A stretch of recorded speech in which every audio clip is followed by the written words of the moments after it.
Welcome to the Climate Conundrum podcast, where we unpack the big, messy questions of climate change through honest conversations with experts.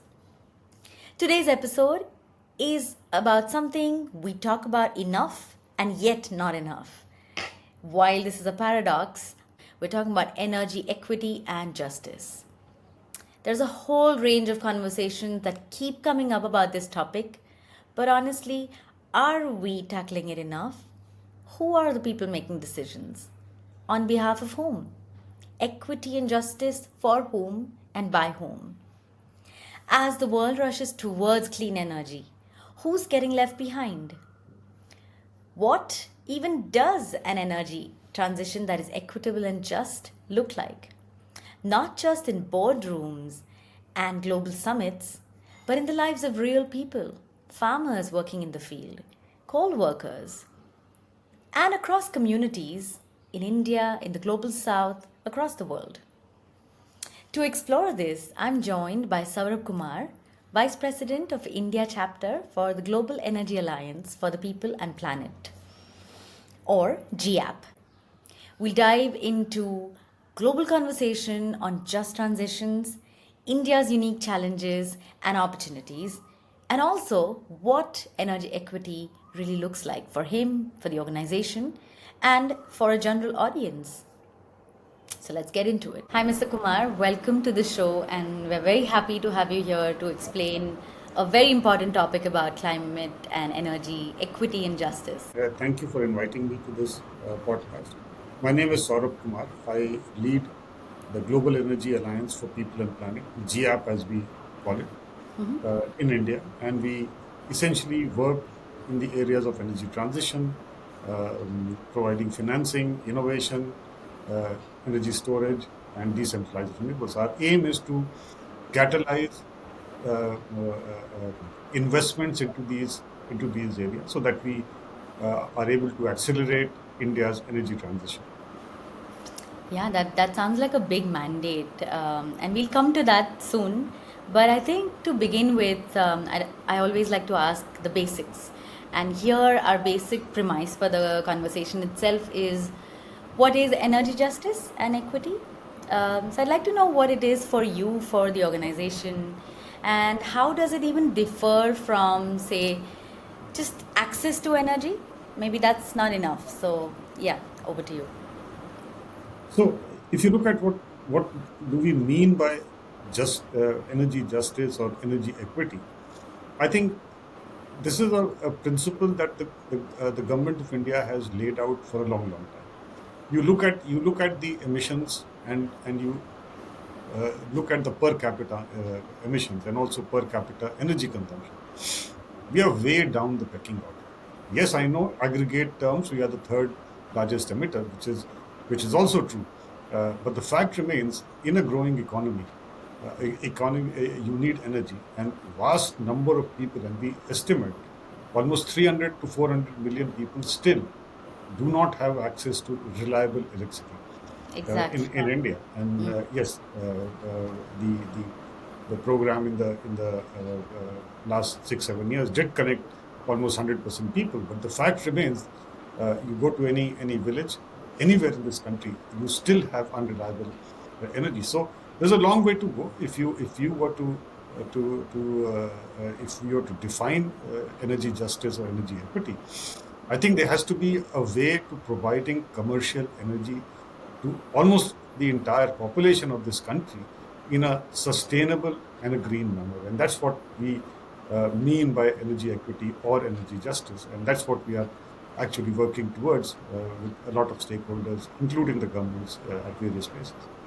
That's wonderful. And I think it was also sorely needed in India because these conversations started way before in Europe. But to begin with, in India, just access to energy was an issue. And we're only starting the conversations about justice and who gets the mandate, who gets to choose, and who gets to make these decisions. But I wonder, to begin with itself, who are you targeting? Who is being left behind? And what does that even say about the process currently? So let me begin by saying that something which is related to energy equity, and we feel this country is showing a new paradigm for economic development, and that's a very important message, which a paradigm that is sustainable, that is green and clean, and also equitable. And why I'm saying so, you look at any country that has developed over the last 60, 70 years, including the entire West, Japan, Korea, and most lately China. I mean, we feel that it's almost a developed country in virtually all respects. We know very well that economic development needs an energy driver. All these economies have used cheap fossil fuels to develop.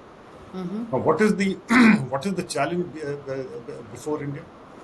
India has to become a developed economy in the next 22 years, Viksit Bharat by 2047, by following a very different course, which is using clean, renewable energy power and newer technologies to develop. It's a challenge. It's also an opportunity, because I see this green shoots of this growth already happening, where people are it's an inclusive growth. It's not a centralized growth, and I'll give you a couple of examples what I mean by inclusive growth. But the opportunity is India can create a paradigm of development using clean and green energy, which actually will make it the global leader in the global south. This has never been done before, but it is happening. I'll give you two examples of where this is, and according to me, it is one of the most ambitious just energy transition program anywhere in the world. Is the PM Surya Ghar program, where you're Absolutely. connecting 10 million households with solar power. And this is just the beginning.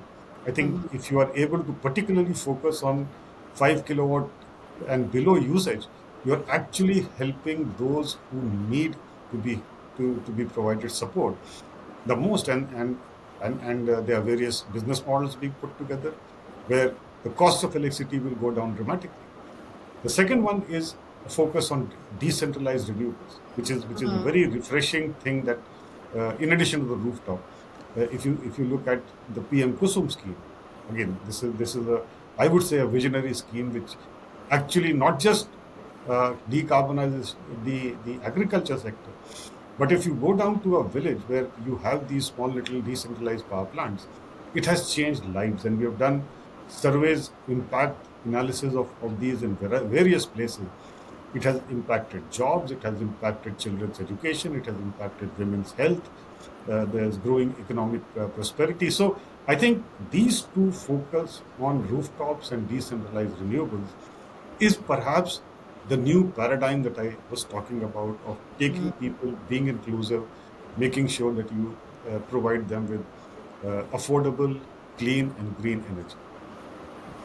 Absolutely. In fact, in one of our early episodes for the podcast, the ex Director General of International Solar Alliance, Dr. Ajay Mathur, was as a guest, and he spoke about how the PM schemes, along with the mandate that India has set out regarding solar and making solar accessible to majority, especially in rural areas, has been one of the strongest, and India definitely is leading in that space globally. So, with GEAPP as well, I know that you all are working quite heavily with solar financing, as well as helping people understand how to uptake these technologies.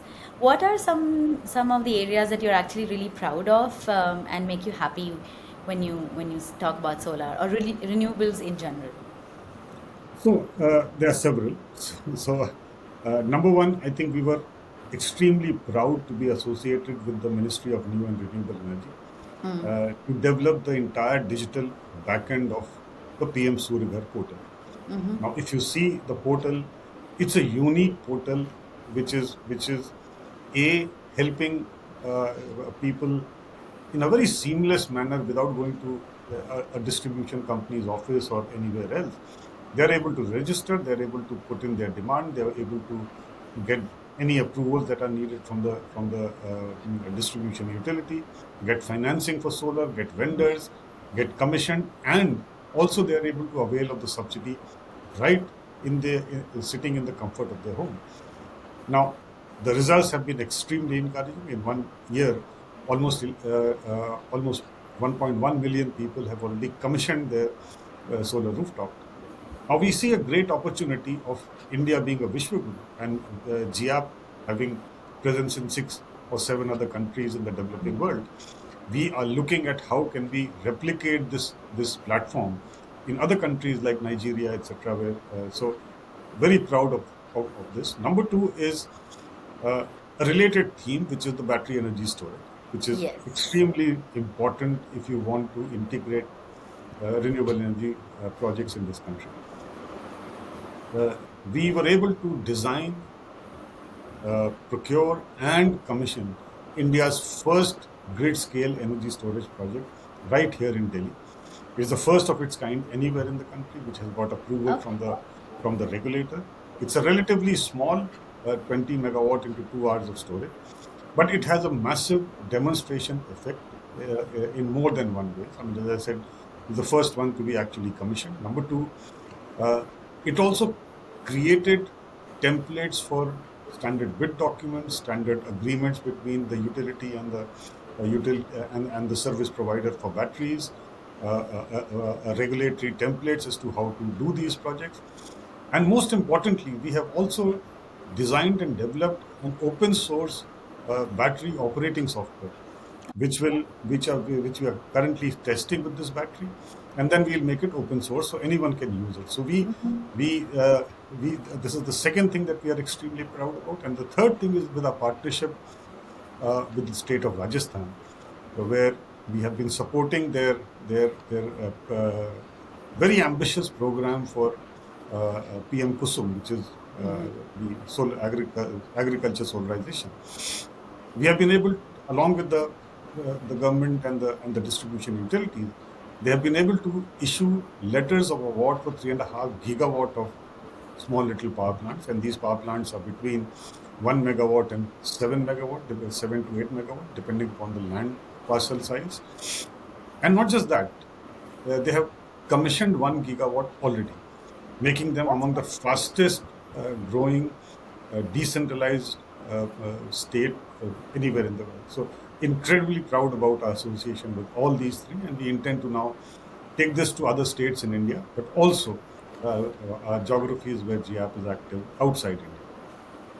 I love that. And especially, I was about to come to the decentralized part because not everyone in the audience might understand what that means. So, just for context, there's central grids and then decentralization in energy sector actually is one of the biggest talking points because that is where um, the entire connectivity issue for energy access comes into play. You mentioned 1 gigawatt that is actually certified right now. So, what does it mean? These numbers sound really nice to hear, but then a lot of people miss out on how that affects local livelihoods. What does that mean when we talk about real lives? Who does this impact? Who are the people who are benefiting from this? Okay, so the as I said, we have done impact studies in the places where decentralized renewables have been put up, and essentially what happens if you look at centralized versus decentralized. I mean, and I think let me spend a minute as to make people understand why this is so much different. So today the cheapest renewable power is about 2.5 rupees, right? A utility scale power. It comes to the edge of the distribution utility. By the time it reaches the villages, the power costs about 5 to 6 rupees. You have to add Right. all the inefficiencies, all the losses. Now, in the rural areas, what happens is agriculture is nearly free for virtually everyone, as everybody knows, and other economic activities are also not quite large, and therefore there is a general reluctance of the electricity departments to provide 24/7 power there. So go to any village in Rajasthan, UP. Agriculture gets power only in the night when there is a surplus power. Now, that is a very massive difference if you look at the lives of the farmers. I mean, most of the farmers don't have land which is next to their houses. So imagine if the electricity comes at 12 in the night, that person has to go to the field, switch on his pump or her pump, and that's not the. So wherever these decentralized power plants have come up, it has impacted not just the agriculture because they are getting electricity during the day, but because there is enough demand. As I said, this 2.5 rupee power becomes 5 to 6 rupees, whereas the decentralized solar generation that is happening between Maharashtra and MP, the average cost is about 3.25 rupees. So it is economical to the distribution utility. The power is reliable. It is available during the day, and that's what makes it extremely relevant and different as far as these people are concerned. Uh, and that's what we are seeing in villages after villages, states after states, that it has impacted social and economic lives. The survey that I talk about is done by an independent agency in Rajasthan, indicates women's health improvement because now they can cook during the day and not just in the night. The enrollment of children in the schools have gone up dramatically. So there are so many different advantages that you see in these things. Definitely, at a granular level, when we really dig out these stories of how energy access affects real human lives, you see a drastic improvement in the quality of life. And I think, just for context for our listeners, when there are global discussions, especially in COP or any other global platform, one of the biggest things that global south countries usually are putting forth from their end is the injustice in terms of how industrialization allowed developed countries to continue the path to prosperity, whereas while the global south, developing, so to say, nations are now reaching that stage where their citizens need to have that right to get a better standard of living, we are being told to curb our energy consumption. But I think organizations like GEAPP are very important and crucial at this juncture, because not only do we need more financing and support to ensure green technologies are accessible to everyone, but it's also important because you work at a social level as well. And honestly, the value of a daily supply of electricity for a villager or a woman who's actually working in extraordinary heat conditions that now have become normalized are exponential. But having said that, these conversations usually are very sensitive when it comes to working at a local village level. And I'm talking about the disparities that are historically evident in India or many other related countries. Dalit communities, indigenous people, women, informal sector workers, all of these communities do get left out in not just the access but also the part where decisions are made on their behalf by someone who does not understand their livelihoods. So, is there a way that you see GAP working towards bridging this gap? So you're absolutely right. I completely agree about the general global inequity in the way the climate discourse started off. But I think at the behest of India and several other global south countries, I think that the Paris Accord is something that really brings uh, some level of equity to the global inequity earlier, where it is recognized that the developing countries will increase their energy use over time. That's something which is, and that's why India's very bold announcements in Glasgow, where also India announced a net zero commitment to 2070. Inherent in this is the fact that at some point in time, India's energy consumption and therefore the emissions will also peak. Now, this is for the first time India has come out, and I believe it's a very right way of doing so. You can't. The fact remains that if India takes the chart that China took, or some of the other, I don't think we can all survive in this planet. So I think it's a very responsible recognition of the fact that we need to find a new paradigm, and we are doing it very, very well. Now, in terms of uh, the when we come down to villages or communities which have been left out, I think the most important reason, as I see it, is the fact that electricity is a economic activity, and therefore, as a decision maker, when I have to make a decision, I'm not saying this is generally true, but I'm saying in what I've seen practically in 2 decades of working in this sector, I will not prioritize a sector that does not give me economic return, and that's number one. Number two, electricity sector has been traditionally for hundreds of years has been a monolithic sector. There is a Yes. generation generating at some place. There are long transmission lines, and then you have distribution.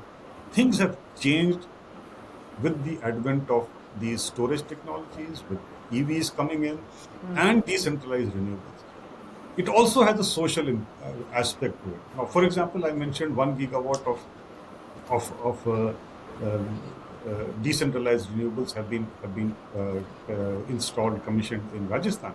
That impacts 6 lakhs individuals in the rural area positively.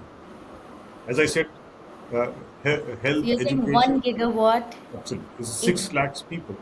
wow. Okay. Yeah, 6 lakh people, and not just people, but also micro enterprises. We did Right. surveys there. Farmers have been able to diversify their crops because they get electricity during the day. Otherwise, if it is in the night, you can only do rice and wheat. Therefore, their incomes have gone up. Your micro industries, your atta chakki owners and others, they have been able to now do business during the day. Therefore, this is the start of a localized economic development, I think, driven by sustainable energy. And that's why I'm saying India is bringing out new development models. Correct. And I must say that the vision of the government is absolutely brilliant. And we at GEAPP are fully committed to making sure that the decentralized renewables with storage and very specific, as we call, productive use of energy. How do we make sure that the productive uses of energy is much more efficient than what it was? How do you replace diesel that is there in virtually all these micro enterprises in semi-urban and rural areas? How do we replace them with the solar so that the opportunity cost, the wealth creation is accelerated? So that's where we are working in the rural areas. Our focus is, as I've been mentioning, largely to make sure decentralized renewables picks up pace, because we feel this is the just and equitable energy transition. Absolutely. Thanks for that insight. That makes sense. But while this sounds great in practice and on ground, usually one of the biggest barriers that ends up is financing.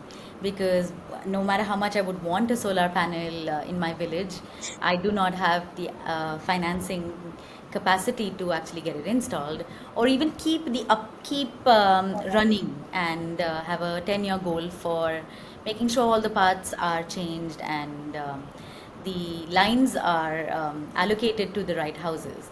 How are you managing the financing? I do know that GAP is a collective from various really big partners, and financing does come from there. But you did mention using the PM funds from Kusum scheme or another few government allocations. Is there any new pathways that you have seen unlock in this frame? Yes, for sure. And in that context, let me mention that our philosophy is that while we may have funders who have deep pockets, including the Rockefeller Foundation and Bezos Earth Fund and IKEA Foundation, the fact remains whatever they can contribute is not uh, even a fraction of what this country needs. Right. And therefore, we need to be smarter than what we have been. And by that I mean is that what is it that you are what we the ultimate objectives of GIAP, and for that matter any state government, is to see private investment coming up into a sector that has not seen private investment. Now, usually the barriers to such private investment, particularly if I talk about decentralized renewables, which is not seen big players actually coming in. Generally, two barriers. Number one is you don't have aggregated projects. Now, for example, if you say that I need 500 megawatts of utility scale solar power, there'll be hundreds of people who will come up for the auction. They'll get the money, they'll get. But if you say I want 100 at 100 places, 5 megawatt each, there'll be very few people who would be interested, and that has been the bane of decentralized. So, what has changed in Maharashtra and Gujarat is that there has been a policy of pooling small little parcels of land and then bidding them out, which has attracted investment. So, the barrier is how do you create the demand pool? So, Right. we are working with the discoms to create the demand pool. Number two, the other sector that, and that's the example that I wanted to give as to how are we trying to make use of our limited resources, is the MSME sector. Again, something which contributes massively to India's economic activity and also employment. Now, there is a reluctance of the MSMEs to fund their own solarization. There is an economic case. I mean, they all pay industrial tariffs across the country. Today, these rooftop tariffs are virtually 50% or even lesser. But then they don't have the balance sheet to take loans. B, if I ask a developer to come in and use the rooftop of MSME and give them a service model, for 10 years, 15 years, and they pay 7 rupees, 8 rupees, or whatever, 5 rupees per unit, there's a counterparty risk that a developer doesn't feel very comfortable with the MSME that they will continue to pay over time. So what we are doing is we have just aggregated 400 megawatt of MSMEs rooftops in the state of Maharashtra. We are also putting together a risk guarantee fund Okay. where we will put a small contribution, and we have selected a entity which is going to deliver these guarantees to the developers or the banks, and that will leverage nearly a $500 million kind of investment into the sector. So what we feel is that instead of putting a grant or a low cost capital, if we use these money to enable investments, that would spur a much bigger ecosystem than merely investing in, let's say decentralized renewables, if there were to be one, Right. because that will only create maybe a 10 million, 15 million, $20 million thing. But this is leveraging a much. So we feel philanthropies, MDBs must come out with such instruments, blended finance Right. instruments that can encourage private investments right into the sectors where we are not seeing them, and that's what our philosophy in India is. Definitely. At the heart of any change, an economic benefit or a risk aversion mindset, if you tackle that, I've noticed people are more responsive. Behavioral change is something that is far more manageable. Without it, I think it's not even fair to ask anyone to change. Why should anyone? It's the same argument when we talk about coal and the transition. And I wanted to come to that next as well because no conversation about energy justice can be complete without coal, especially in terms of India's standpoint right now. We are massively coal dependent, and it is definitely not possible that we will be able to, in the near future at least, move to a renewable forward economy. Where does that fit into GAP scope of work? Because I am sure that switching livelihoods for all these people who work in the coal sector, especially Jharkhand, Odisha, all these places will require a bigger approach and integrating them into the newer job arenas that are created, or even skill development, for example. Where is GAP's standpoint on this? So you're absolutely right. It's not just a very simple thing of shutting down a coal power plant. It has an ecosystem challenge. So look, if I look at government of India having committed to net zero by 2070, it implicitly says that we will shut down coal plants or have a way to capture carbon, whichever is the or decarbonize the sector using either green hydrogen or green ammonia. Uh, by 2050, because India cannot become net zero unless the power sector decarbonizes 15 to Exactly. 20 years ahead of time. So there is an implicit and not just implicit, it's a very direct thing saying that yes, we will do that, but of course not at this point in time. And the reason is, today my coal power is still the most reliable power that we have. In Yes, climate is important, but so is energy justice, as we just spoke about. Right. Now we can't have a situation where I start shutting down my coal and my battery plus renewables is still at a very very high stage. And that's where India has been talking about climate finance. It has been talking about, if you really want us to push towards new technology, give us transfer those technologies. In fact, about a decade ago, there was a simile given in the climate conferences by India, that look at how India or the world dealt with HIV. The WHO, they bought out all the patents, and those drugs were mass produced in India and China. I think we need to find something very similar for climate technologies, particularly technologies of the future, which, for example, green hydrogen. Now, today, the only thing that does not come as a part of the package is the economic cost of green hydrogen. But otherwise, Exactly. if you see, it's a cleanest fuel that you could ever have. So I think we are still uh, long ways to go. I mean, look at Japan. They are not closing down their thermal power plants. You have Europe. Last year, they revived thermal power plants. It's a reality Absolutely. that you can't run your grid on renewables. You need base load power. India does not even have nuclear power. So, realizing all these constraints, I would still say government of India has taken a very bold step of announcing net zero, and implicit in it is the decarbonization of the power sector. So, uh, as I said, this is the new paradigm that India is setting up, which I'm sure will be replicated in the entire global south.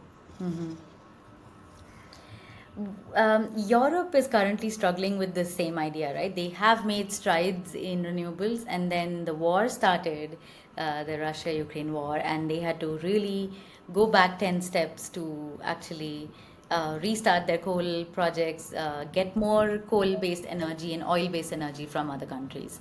Is there a redundancy measure that India can learn to not have to deal with something like this?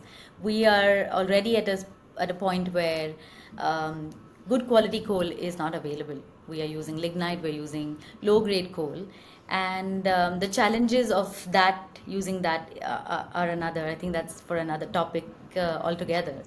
But is there something that India has learned or can learn from these difficulties that other developed countries have faced? So, look, I think India has already learned and moved on. If you look at the entire Europe, particularly Germany, which perhaps has per capita wise the highest solar energy installations. Now, one thing is that they don't have much flexibility in the grid to integrate renewables. Look at Vietnam. Vietnam has massive renewable energy capacities, but they're not able to integrate renewables. There's no flexibility in the grid, and you can get flexibility by storage or by what is called demand response, where you shift demand from peak time to something else by providing economic incentives, and therefore you are able to make sure that wherever you have solar, you are able to get the right kind of demand in the grid. Now, India has already initiated these. For example, emphasis on storage plants, which will be absolutely necessary for long duration storage. Uh, 2 years ago, government came out with the viability gap scheme for battery storage, and we are already seeing about 8 to 10 gigawatt of storage projects being bid out.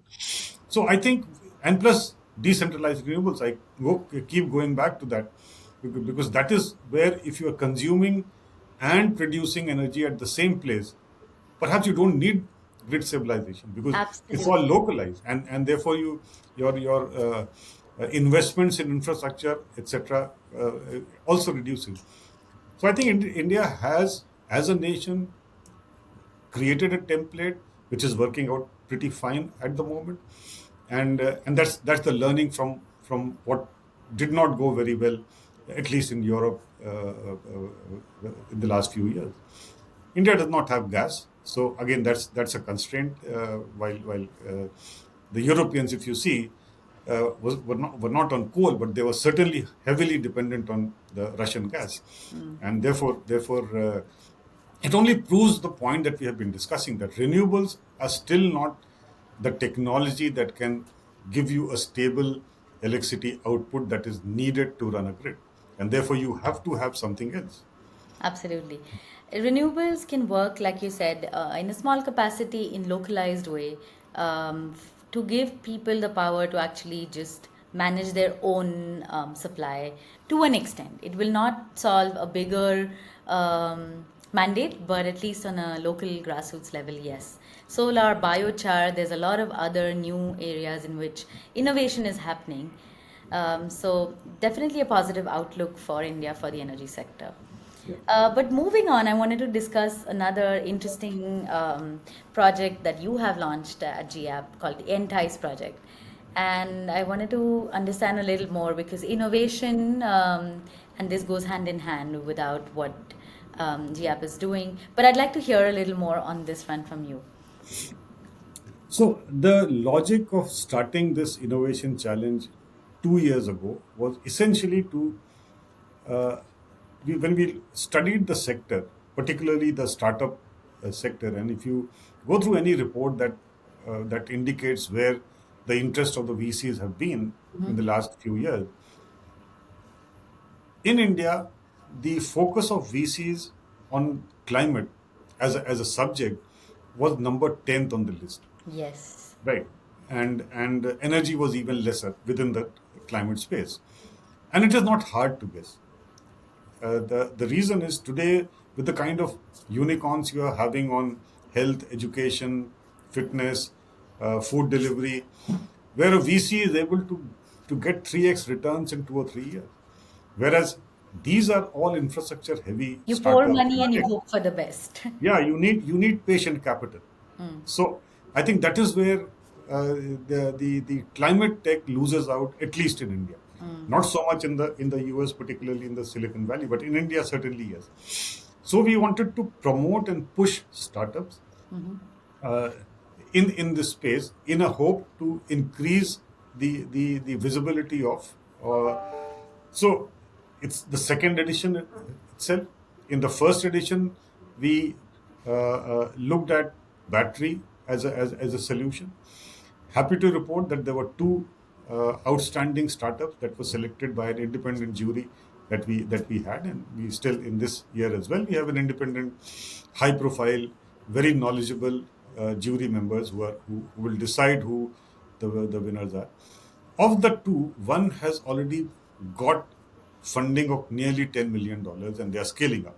Oh, that's And, wonderful. and which is very very heartening to know that our, at least it's too early to say that, start clapping and say that we have won the thing, but at least it's a very clear direction that we are setting the right path. This year, our focus has been on digitization of the grid, because we feel digitization of the grid and the use cases using AI are really critical to India's energy transition. Right. uh, because it gets into a lot of things like demand flexibility. So we put out two challenges. One is, how can a startup using data which will be provided by the utility and GIA can figure out what is the what is the kind of equipment that your house has without any intrusive instrument. And there are techniques using AI and machine learning, data mining, that you can figure this out. And then we initiate a communication with the community saying that, look, your air conditioner is 5 years old. It is the efficiency levels are much lower. If you change to the new latest air conditioners, and we are working out with the utilities and others to impanel a host of suppliers, that if you do this, this is the kind of benefits every month you will have. So what it does, it reduces the consumers' bills.